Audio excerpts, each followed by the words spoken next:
Okay, I think it's 7:30, so let's get started with today's demo. Sorry I wasn't here on Monday. I was still traveling back to Ithaca then, but I'm back now. Mateo's gone today because of a PSET. So it balances out this week. So quick announcement before we get started. So today is the drop deadline for like the 7-week 2 course. So if you're interested in like staying in the class, I guess don't drop, but if you want to drop, make sure to drop by tonight, or else if you drop after the deadline, you'll get a W on your transcript. And if you haven't been really like completing the assignments up till now, Mateo and I will announce soon. We'll allow for like redos for any assignments that you like haven't submitted, or any assignments that you might want to like improve up to a certain point. We'll probably do it up to a cap up to like 6 or 7 points, so that if you still want to like participate in the course and still pass it, not drop it tonight, you can still do so and get a satisfactory grade in the class. But do note that if you don't drop the course and you also don't like redo any assignments that you haven't turned in, or you haven't been like earning, I guess, like an enough threshold and a score on, and you don't get at least like a 70 in the class, you do end up with an unsatisfactory for the grade for the class. So yeah, just a heads up for everyone, letting you know. Okay. So yeah, let's start with the demo today. So today we're doing a deployment, continuing on from what we did last week. Or it's continuing on from what we did Monday. So I think on Monday, we stopped at like setting up a virtual machine instance. Does anybody like not remember that? I'll like quickly review the steps as well.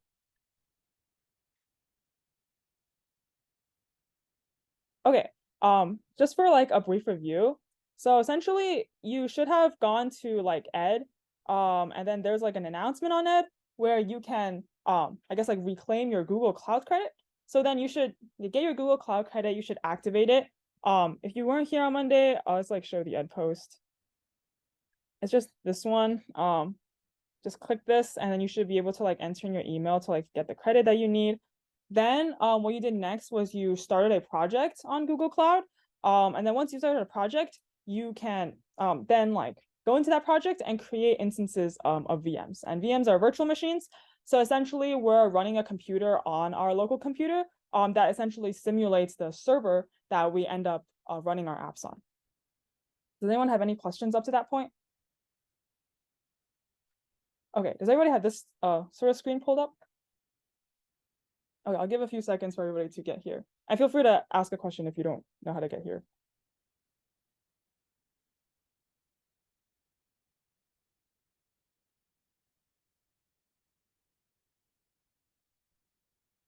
When you get to this point, I think yours should like look empty, like there shouldn't be a VM instance. There's one here for me right now because I was playing around with it. But yeah.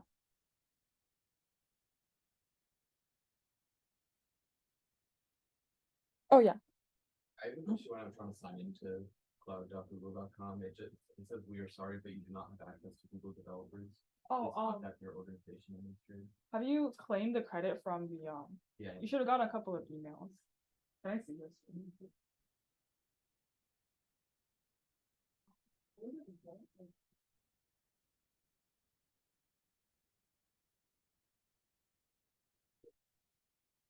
Oh, you should log into it from your email. Okay. Yeah, so it should send you like a email, and you like redeem it, and then you just have to like log in from like another link it's sent you.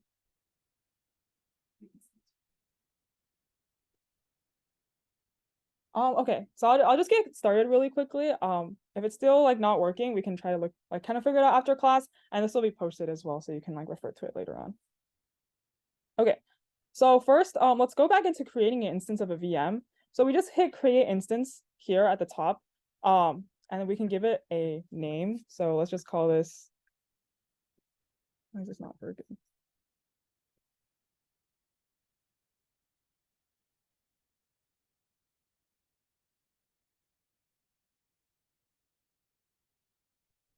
Joyce demo 6, I guess. And then remember here for the region, best practice is to select the region that's closest to where you're developing. So we're in New York. The closest is probably North Virginia. So we'll hit that. Then here you can choose a machine type. So this is just essentially like the size of your server. We can just set it to small because our app is like pretty small. But the basic difference between these two is just like the price. Or like the price is like one of the main differences aside from the actual like memory that you get. So if we set it to small, you see it gets cheaper. Next, you want to change this boot disk thing here. This is just essentially changing the operating system that your server is kind of basing itself off of. Right now it's Debian, which is its default Debian, which is a sub kind of version of Linux, but we want to change it to Ubuntu, just because Ubuntu is just more widely used in our app development practices. So yes, change it to Ubuntu, and then now it'll say like the image is Ubuntu instead of Debian. Then lastly, you want to allow HTTP traffic. So HTTP traffic, like hypertext transfer protocol, which is a kind of like umbrella of requests that we've been making so far, just so like you can allow these requests to come into your server. Okay, then once all that's good, just hit create. And then this should set up a new instance of your virtual machine. And I'll just wait until it gets set up.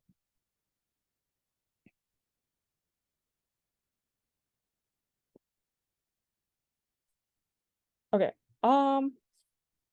Okay, that's good. All right. So then what you can do is you can SSH into this machine. So what does SSHing into the machine means? It essentially means that like you can like go into the server machine and kind of mess around with it and like make commands in it as if it's the computer that you're using, like your personal computer almost.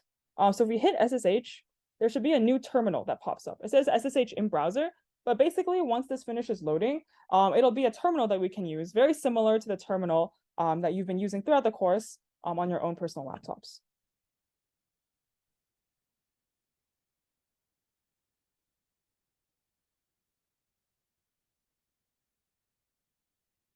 Okay, so yeah, notice how this is pretty similar to what we've seen on our personal laptop so far. Can everybody see this text, or should I make it bigger? Okay, make it a little bit bigger. Okay. Okay. Cool. So once you're here, well, we're gonna switch gears to DockerHub really quickly. So is anybody not ready to switch? Alrighty.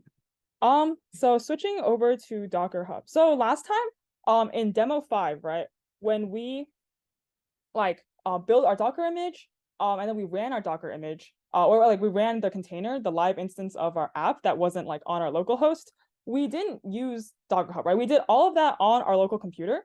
But this time, if you remember from the demo 5 or from the lecture 5, the way we want to share our app such that it can be used by anybody around the world is that we want it to be like in a public space, right? And the Docker Hub is that public space. Akin to GitHub, which is like a public space where people can see your code online, Docker Hub is a place essentially where people can go and kind of like see all of the potential images they can like pull down on the internet, right?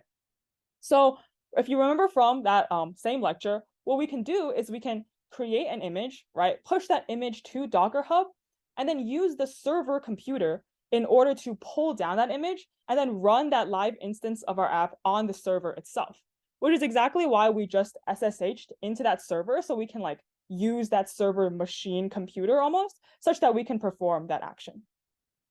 Anyone have any questions on those, on that kind of like general concept? Okay, if not, let's do the actions for Docker Hub. So you want to go to hub.docker.com, and then it might ask you to log in. So can everybody do that really quickly? I think the default should look like, oh, I guess I'm already logged in, so it will come up like this, but it'll ask you to log in and you should get something like this. These would be like, it should show all of the repositories that you've pushed in the past, or all the repositories that you've made in the past. So these are the ones I've made before, but if you don't have any, then it should be empty.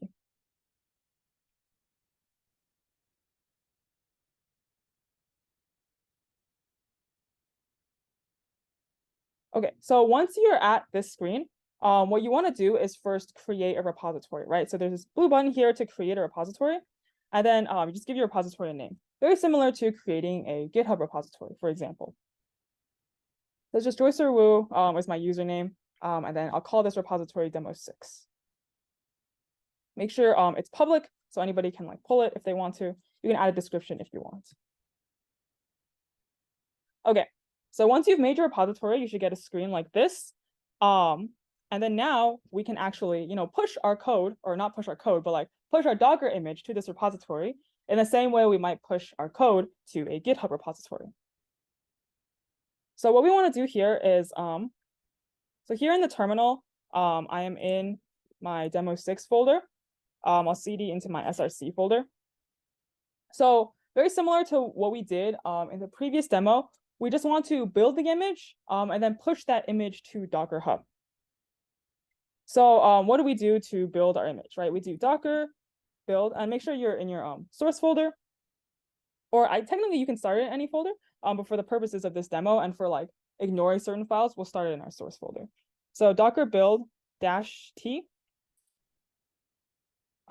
Before that, because if you're using an M1 or an M2 Mac, there might be different like operating system sort of discrepancies between like the environment that you built your app in locally versus the environment that the server uses, right? Remember how we set our server to be this like Ubuntu subsystem of Linux. So for just like, I guess like safety measures, you might want to do docker build -- platform Linux AMD 64 and then the command to actually build it. So this just specifies that we want to build our Docker image specified for this platform, for this particular platform of Linux, which our server is currently using. It might not be necessary for all operating systems, but I'm using an M1 Mac, so just for safety measures, I'll put that in. Then we do -t, and then we give the name and the tag, or like the name for the one that we want to build. Make sure that the name that you enter in here is the exact same as the name that is on your Docker Hub repository, right? So remember the repository, I named it joycerwu/demo6. So just make sure you're doing the same thing so it knows like where to push to later on. Then finally, we add a dot at the end to say that we want everything in this folder. Let's do that. Okay. And then once we do that, we want to push to our repository. So we do docker push the repository name, and that's joycerwu/demo6.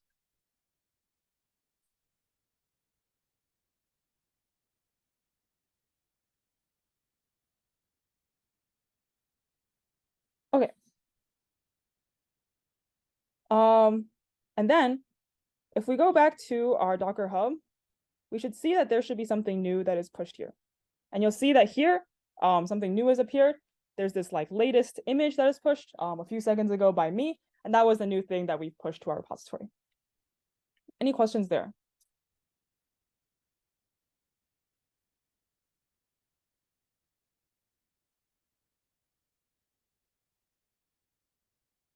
Okay, if not, we'll hop back into our server machine now and set up Docker there so we can actually pull down this image that we just pushed. So let's go to our server machine. Remember, it's going to be that browser terminal there. And then we want to set up Docker on this machine, right? Right now, we've created this new virtual machine, and it's basically like a baby. It's got like nothing on it, right? So we still have to install Docker on it for us to actually pull down this image. And we can do that. If you go to the Intro to Backend Development textbook, and then go to lecture 6, and then under lecture 6 demo, there's like the Docker installation guide and the Docker Compose installation guide. And remember, there are two different things, right? Docker is actually sort of like the system in which we build these images on. But Docker Compose allows us to like run multiple instances of it that kind of like all like correspond to each other. So if we open this Docker installation guide, it's just going to be like a lot of copy and paste. So just go to step 1, installing Docker, and then copy all of these commands, and then run it on your server machine. So we'll just go down the line here.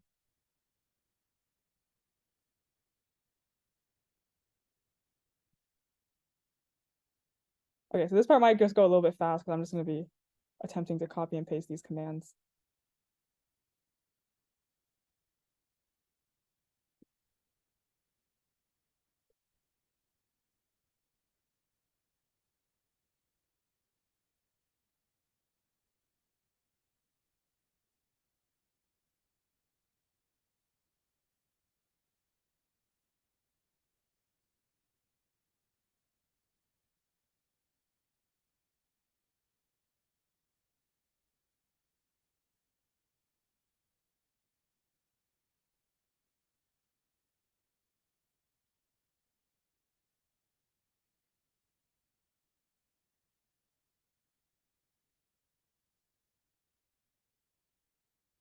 Okay, so this should mean that Docker is successfully installed, because this will tell us that this is the right output and that output should be here. Okay, and then this last command here.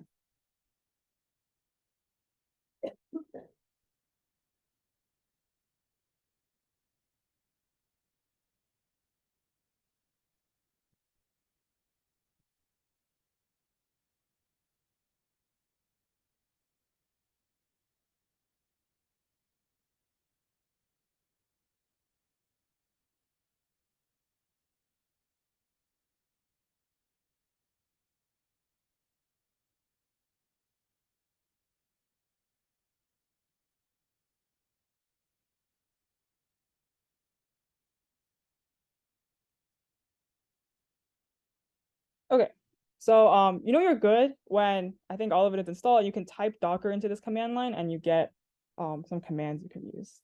Okay, so next we'll go to Docker Compose. It's very similar. We just copy these three into our virtual machine here.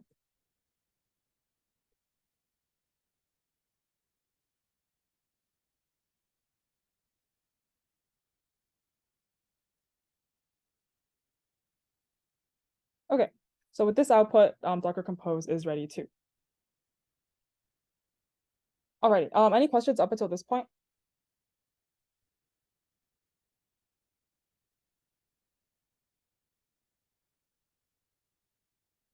Okay, if not, let's move on. So here, once we pull down the Docker image from DockerHub, right?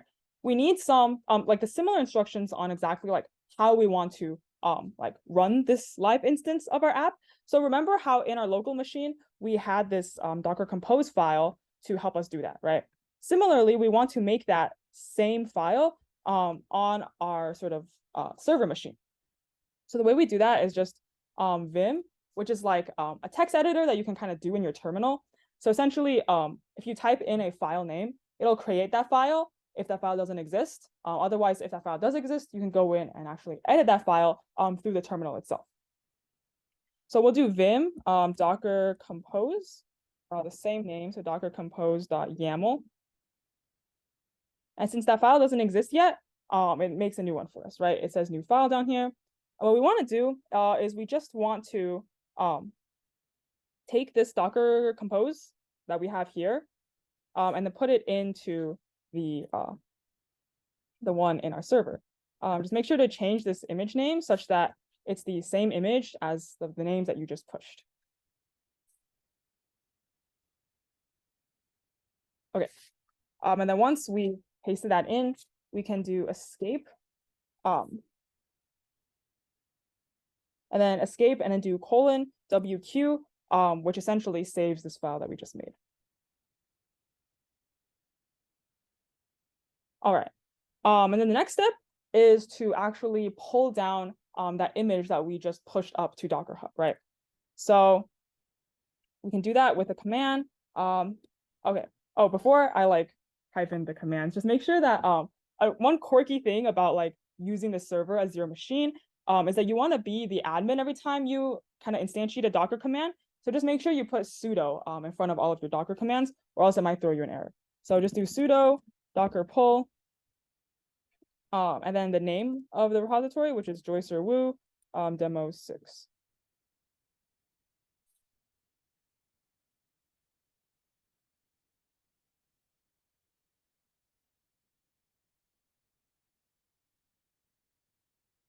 Oh yes, we just wait for it to pull.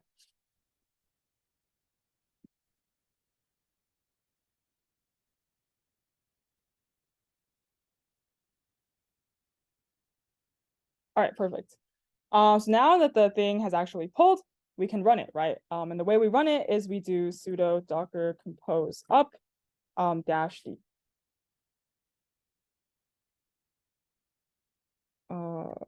Fail to load home.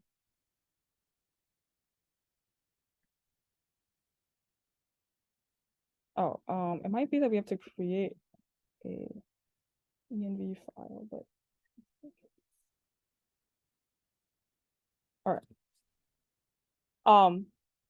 I think you should create if you have something that like determines the .environment variables file that we did from the demo from last time, you should just create the new env file now, and we'll be adding new things to it later when we're actually like tampering with our environment variables. But if you're not getting this error, then it should be fine. You don't have to worry about the .env file. Okay, so this starts our container essentially on our server, right? So we're currently running that live instance of our app. So now let's go back to the Google Cloud. And we see that here on our virtual machine, there are these two IP addresses, right? There's an internal IP and an external IP. So the external IP is the one that we're actually worried about. It essentially is like the live sort of like web address that you can find, I guess like our app sort of like running on right now. And then so if we go into it and click it, we should see all of the tasks that sort of like exists already. This is just a task that kind of like we added in before we, I guess like, but before we started this like particular demo. And you can access this on your computer too. So if you go to this like 34.85.141.73 on your own like browser, you should be able to see this essentially on your laptop. And this essentially allows other people to sort of like access our app as well, right? Because if we add something into it, other people will be able to see it, you know, and our front end can also access it this way. So let's kind of like demonstrate that, right? So if we add something into this particular, I guess like running instance of our app right now.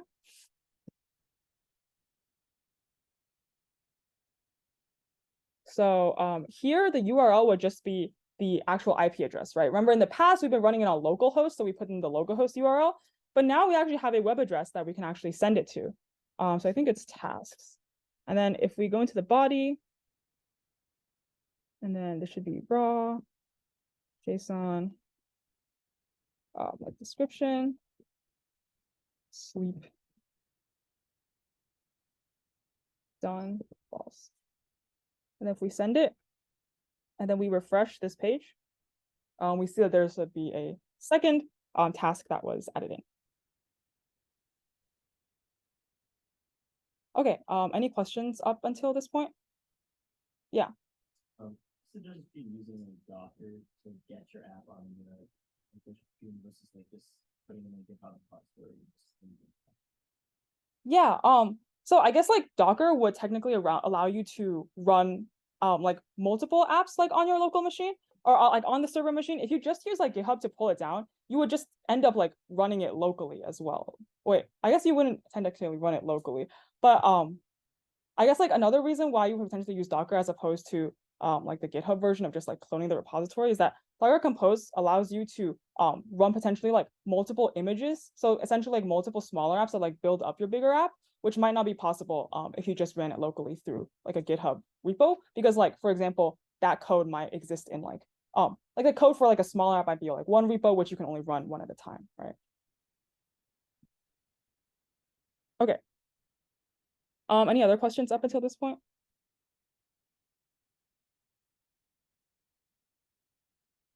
Okay, if not, let's move on to the next, I guess, like thing. So right now, we have this sort of set as our default endpoint, right? But what if like we want to create like new endpoints in our app and just like essentially sort of add new features? What do you guys think we would have to potentially do to share that with everyone again?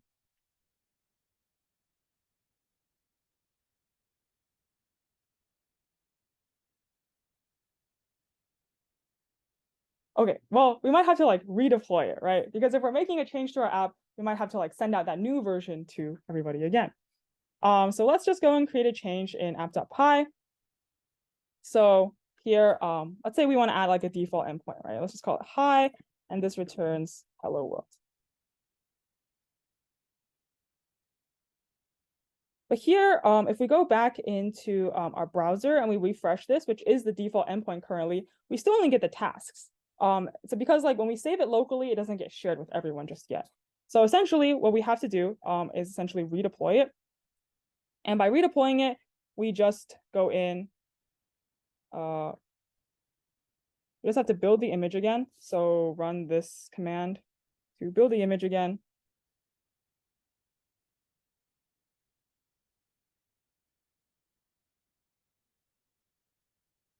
usually the requirements.txt is the slowest part.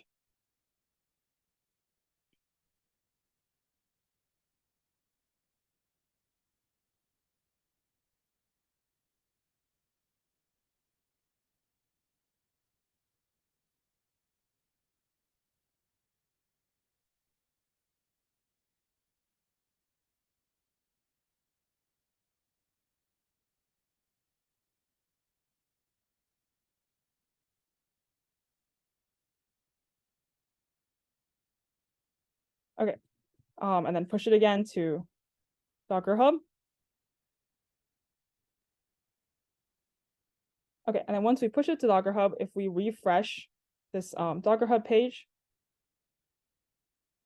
we should see that there is like a second thing pushed, right? It was pushed again a few seconds ago.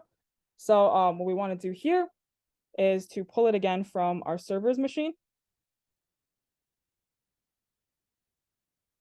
And then similarly on the server, we can also just use the up button to get it again. And then run it again.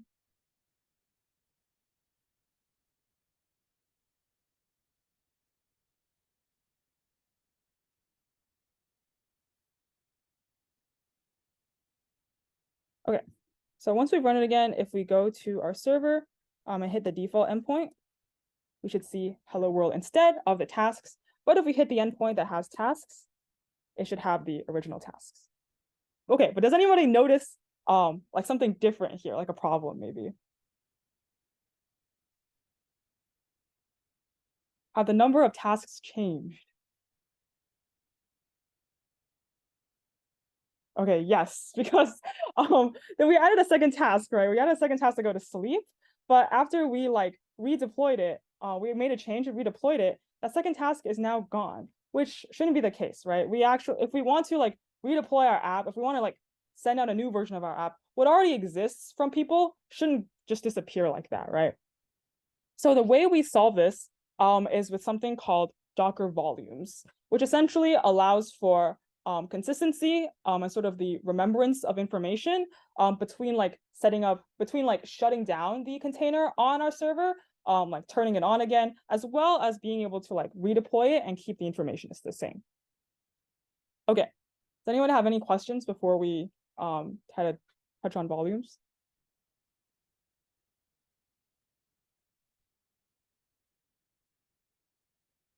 Okay, if not, I'll go in here.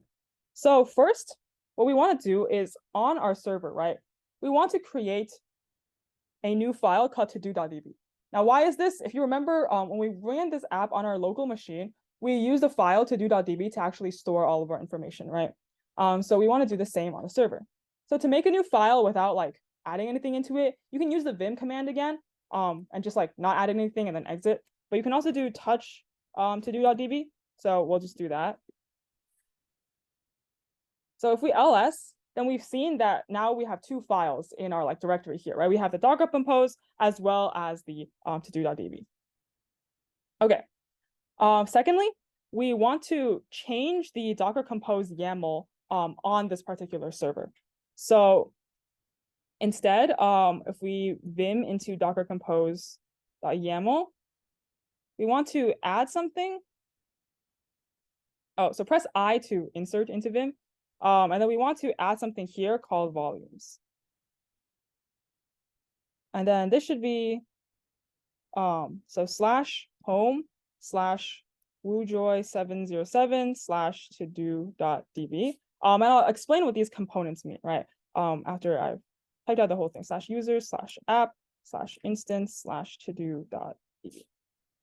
Okay, so what this means is we're mapping essentially the todo.db that we made on the server, which is this first part, to the todo.db that is, I guess, like locally created or like created through Docker, right? Because that's what this second part, the user/app is. So to break it down a little bit further, right?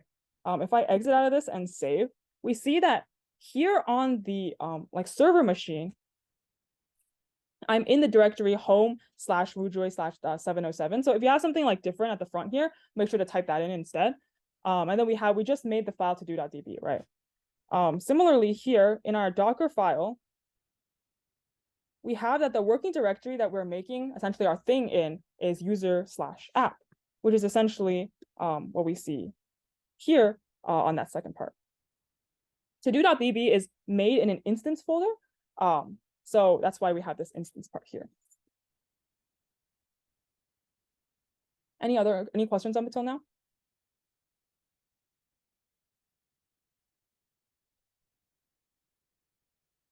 All right. And then another thing that we need to change is that if we go into our Docker ignore, right? You might currently have like the PyCache, the BEM, which are things we don't want to build Docker to build for us. You might have like the .env file, which is, again, remember, environment variables meant to keep secret. We don't want to push that to DockerHub. Let's just also add the database instance that gets created. So to-do.db. So now we need to go in and then rebuild our image and then push it up again. So remember, let's just go docker build, this docker build command.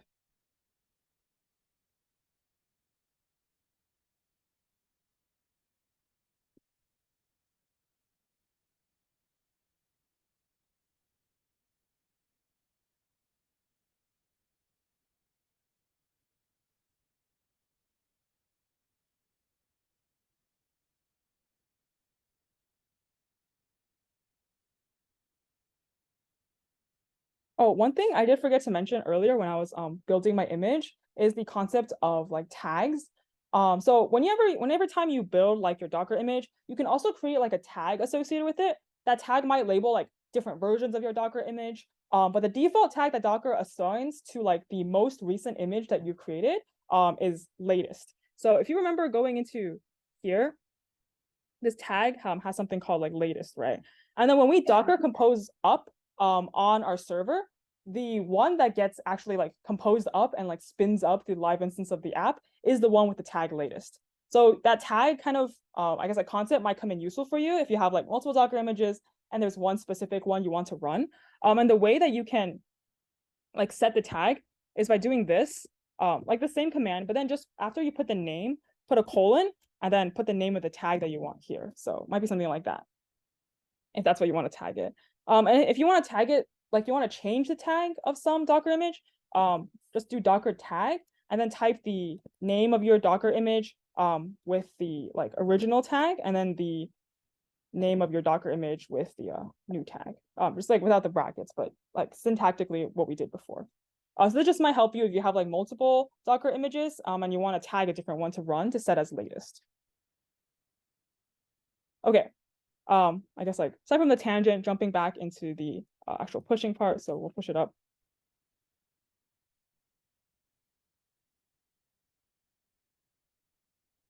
Okay, and then once we push it up, we can pull it down.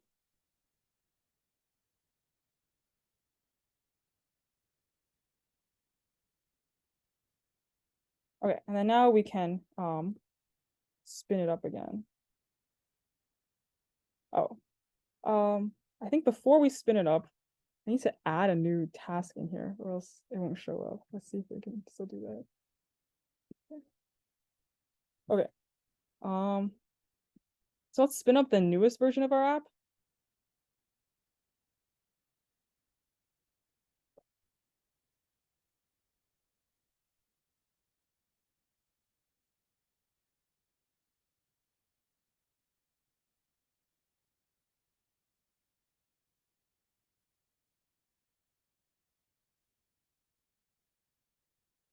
All right. And if we go in here, oh, it's all gone. But the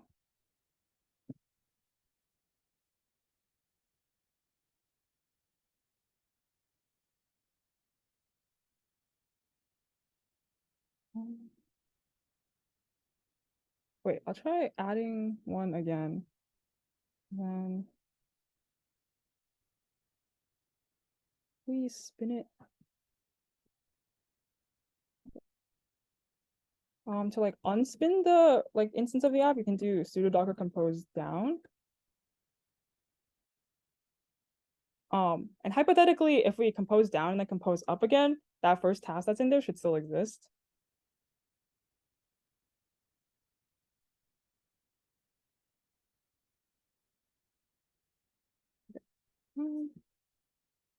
Okay, cool. So yeah, I think the older version of the app might still been, I guess, like running.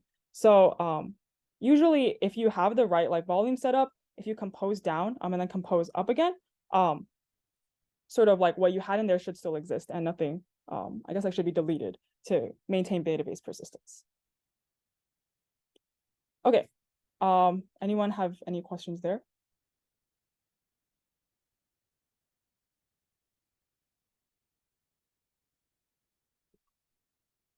Okay, so the last thing that we're going to go over is just environment variables.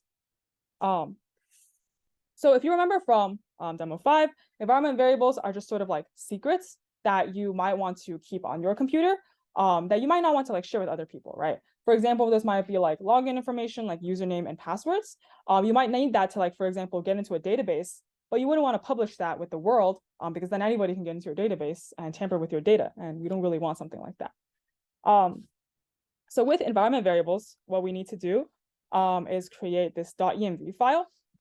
So if you don't have this .env file already, you can just make one. You can make one in VS Code by just adding this new file button and hitting .env. And then the environment variable name is a word in all caps. And then the value is just whatever value you want to like set it to. So let's make a change in the environment variable just to like use environment variables in our actual route. So instead of returning hello world, let's make it return hello my name. So this would be hello plus os.environ.get name. And name being like the name of the variable, right? If you haven't already, make sure to import OS at the top, which is just importing your operating system, so you can actually like get those environment variables. Okay. So once we do this, we need to, again, redeploy, given that we've made a change to the image. Okay, so let's do this again.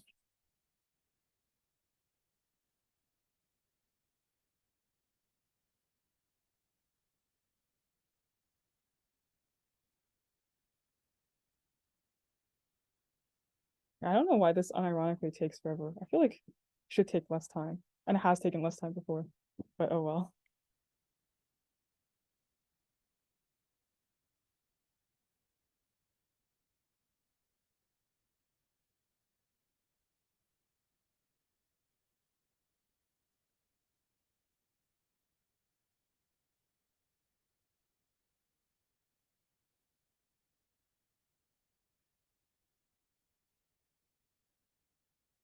Okay, and then push it.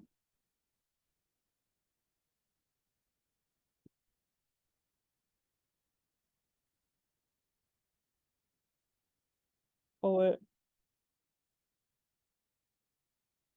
And then run it.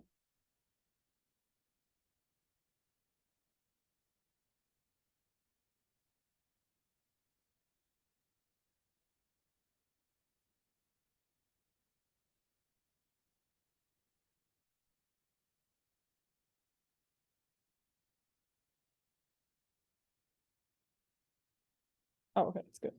Okay, so we refresh these tasks again. Notice that first task that we added is still there, hasn't been deleted, which is great.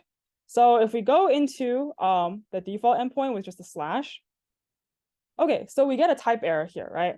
And it says that we can only concatenate a string and not a none type to string. Does anyone have idea why we might be getting this error?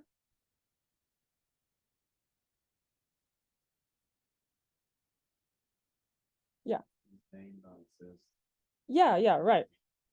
Name doesn't exist in like our server machine yet, right? Remember that we created that environment variables file a little bit earlier, but it was empty. We haven't added anything to it. So let's add things to it now. So we can vim.env, which exists because we made it earlier. Remember that your environment variables file should only exist in 2 places, right? It should exist for the people that should have access to it. That being like your local computer for development purposes, as well as the server, such that like your app can sort of like access that file when it needs to.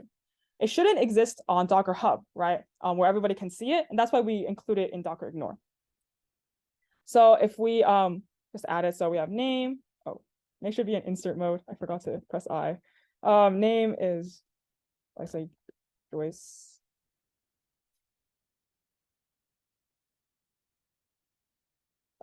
So if we spin up this again,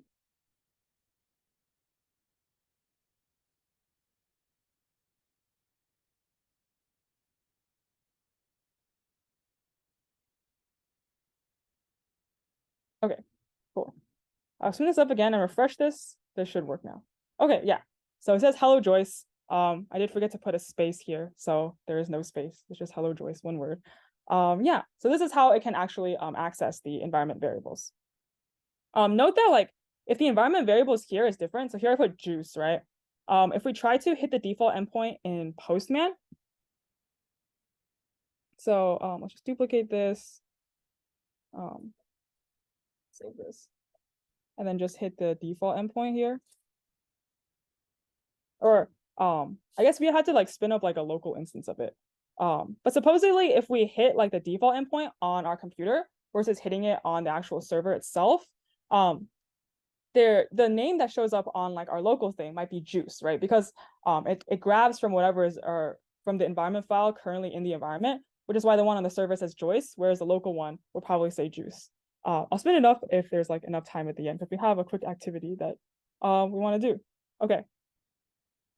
So yeah, that's basically it for deployment. There's not much else, but one quick thing that we'll do at the end is if everybody can, so this thing should be live, right? So if you go to your Postman and enter this endpoint into your Postman and change it to the post setting and type in like a description and a done, you too can add things to our like app that's like running here, right? So why doesn't everybody go do that? Spin up your Postman and hit this endpoint with a task of your choice. And if we refresh it, we'll potentially see it like show up for everyone.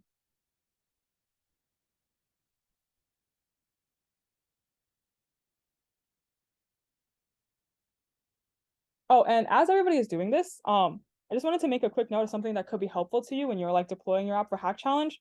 So this is like kind of very prettily formatted, right? That's because I'm using this extension called JSON Viewer. You can just find it on like the Chrome Web Store. And it essentially formats this JSON for you. If you remove it, I think it should become ugly. If I refresh it. Yeah, it becomes pretty ugly. So if you add this JSON viewer to your Chrome, you can make it nice to the eye. Okay, has everybody added things? Anybody has hit the endpoint yet?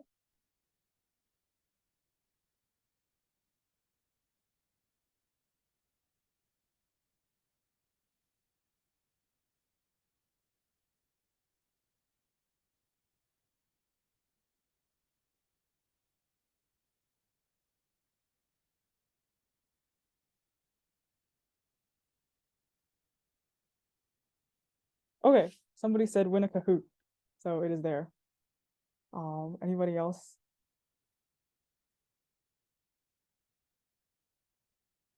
Wow. Your mom. That is indeed a task. That must be completed. Wait, it's not, oh, it's not done yet. I thought someone would said done to true.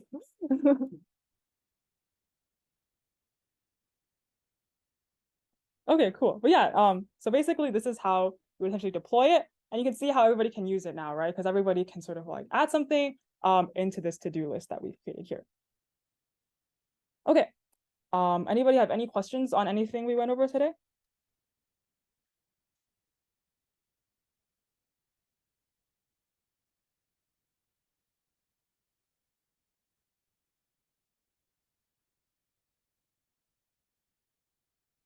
Okay, if not, let's move into the Kahoot. And hopefully whoever put win a Kahoot can win the Kahoot.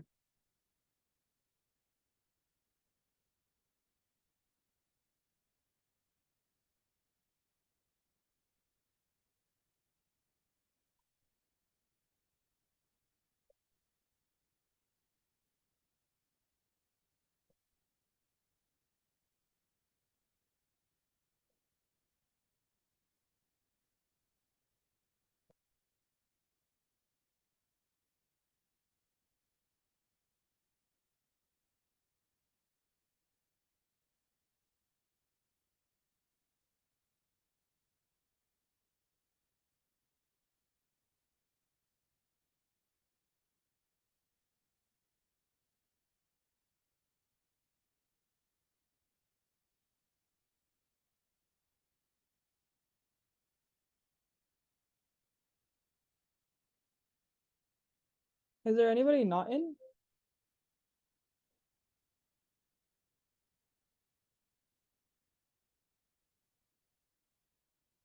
Everybody good? Okay, I'll just start it for now.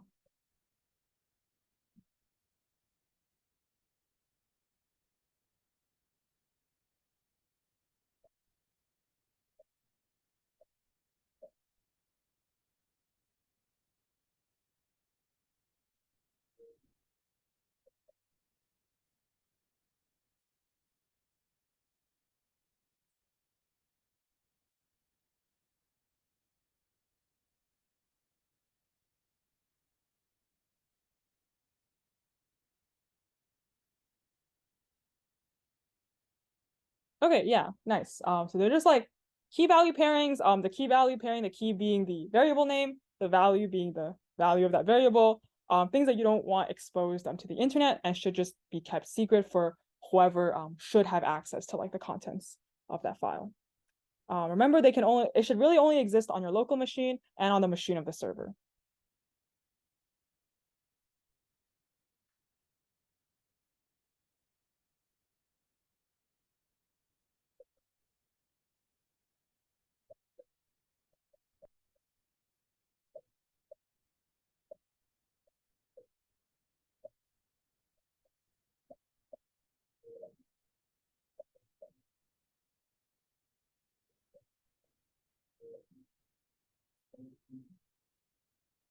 Okay, yeah, great job. So app.py and .env, we were kind of briefly seen in the lecture itself.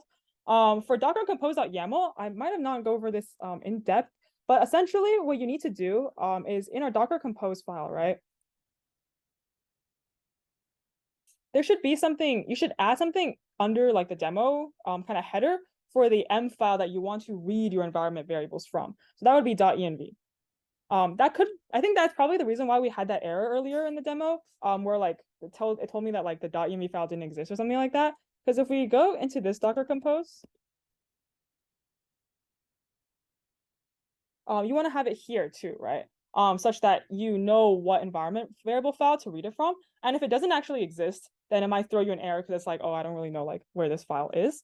Note that it doesn't have to be named .env. It can be like named anything else. So you can maybe name it like secrets.env. But .env heading, the .env sort of like tail at the end will indicate to the operating system that it's like an environment variables file and will keep it secret. Just make sure whatever you have here is consistent with whatever file you put your environment variables in.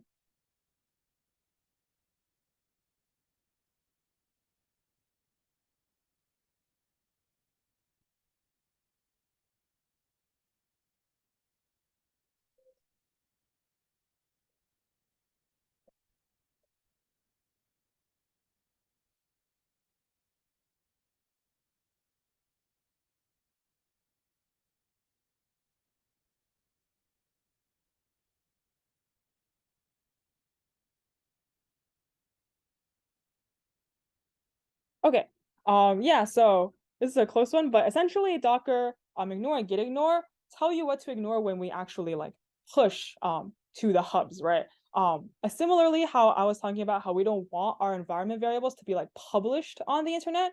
It's essentially why we include .env in the Docker ignore and as well as our git ignore sometimes because we don't want that to be seen when we actually like publish that thing on the internet. When we pull from the internet, whatever is displayed there is already what people like want us to see, right? It's already what is public. So there's nothing that we need to like ignore in that sense.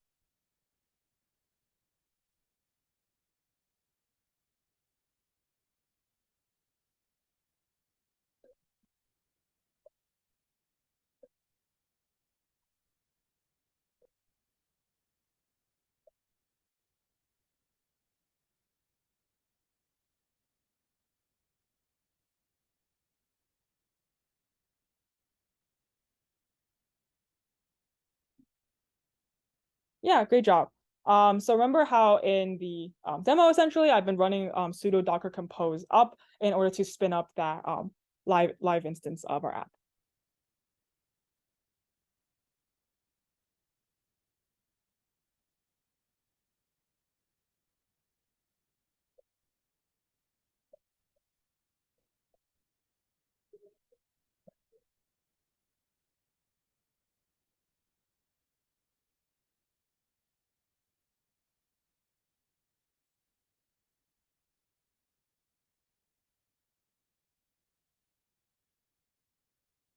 Okay.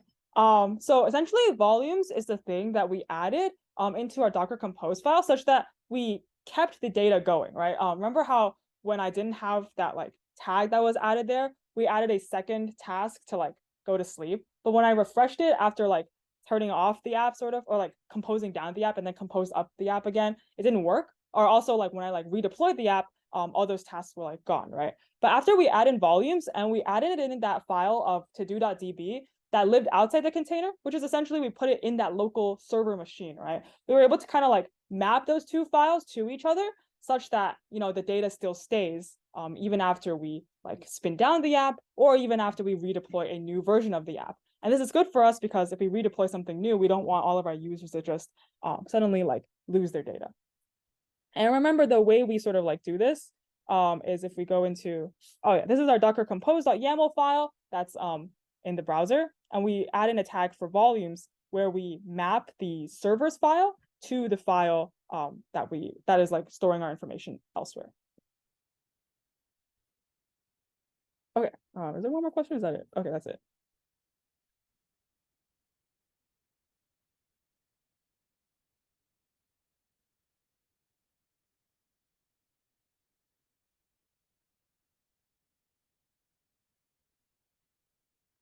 Okay, thanks for coming, everyone. And we're posting this demo video soon so you can follow along. I'll add the environment variable thing on your local machine to the demo that I'll post if anyone's still curious about it.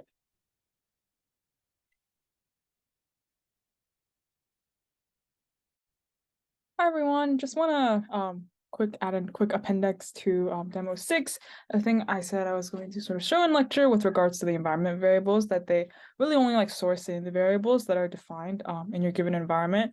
So if we look at the example again of the app that we kind of like deployed in class on our Google Cloud server, remember this is like our tasks sort of like endpoint where we can see all of the tasks, and these are some of the tasks that y'all put in at the end of lecture. But if we go to that default endpoint or with just a slash, remember that we changed it such that it sources in the environment variable and says hello and then like the name. And then in the actual like server environment, we set the environment variable name to be Joyce, right? With capital Joyce, and we see that it shows up here. I just want to quickly demonstrate, like I said I would in lecture, that like if we try to source it in from our local environment and we define our environment variable differently, then that would give us a different result when we try to hit this endpoint locally. So if we open up VS Code here, I've defined an env file as well as an envrc file, right? So here we have the name is juice instead of Joyce, and this envrc file will essentially help us kind of like source in and actually like implement these environment variables into our environment. We can actually do this into our virtual environment, which is again a reason why the virtual environment is pretty helpful for us to for development purposes, since we can source in environment variables like this, but then when we deactivate our virtual environment, those environment variables don't necessarily stay with us in our like actual machine. Let's do that. So if we go into the terminal, note that if I like ls-a, which shows all of the files there, I have this .envrc file and this .env. If I type in source.envrc, the command source essentially runs the commands within a particular like script file.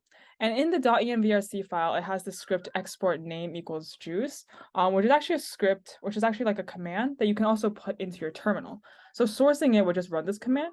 And this is helpful if you have like a whole bunch of things that you want to kind of like set, maybe like a whole bunch of environment variables. Just by sourcing it, you can set them all at once. So if I source this, and then I do print m, which will show me all of the active environment variables, I can see, I can look for the name variable, which is down here, and it's set to juice right now. So now if I boot up our app, so Python 3 app.py, and I go into Postman, and I just ping this default endpoint, right, at our local host URL, this 127 URL, as opposed to the deployed URL, which we saw was like this like 34 URL. If we hit this, we see that the output that we get is hello juice instead of hello Joyce, like we get in our actual deployed version, because in our servers.env file, the environment variable was instead defined as Joyce. yeah, that's basically it. And then one more quick thing that could be helpful for you for development purposes is this thing called like environments, where you can set a variable such that you could like shorten this URL here, or you don't have to type out this whole thing. So for example, if I go into environments here, right? I can make this environment called joyce-d6, or you can potentially make other environments as well, but I already have one made. If we look at this environment, essentially what we can do is we can set a variable to some kind of value such that we can like shorten the URL that we put in. So for example, if our server is deployed at this address here, we can just take this, right, and then paste it in here. So this is the same as what we see here. This initial value and this current value. And usually, if you just change the current value, that should allow you to, update your variable as necessary. But essentially, once you set this variable here, when you go to the actual Postman itself and try to hit an endpoint, right? Instead of typing like all of this out, we can just, and which you'll see will actually, get what we need, right? This is all of the tasks that are deployed currently, like all of the tasks that are on our deployed app. We can actually just replace it with the double brackets and then the variable name that you want to use. In this case, our variable is server_URL, right? As we defined in our joyce-d6 environment. But for example, if you wanted to use like a different URL that's shortened to a variable, you could completely do that as well. For example, you can like make the 127 address to be like localhost, right? But essentially you would do the double brackets, type that URL into the brackets, and then do the rest of your URL, like the rest of the endpoint part of the URL as normal.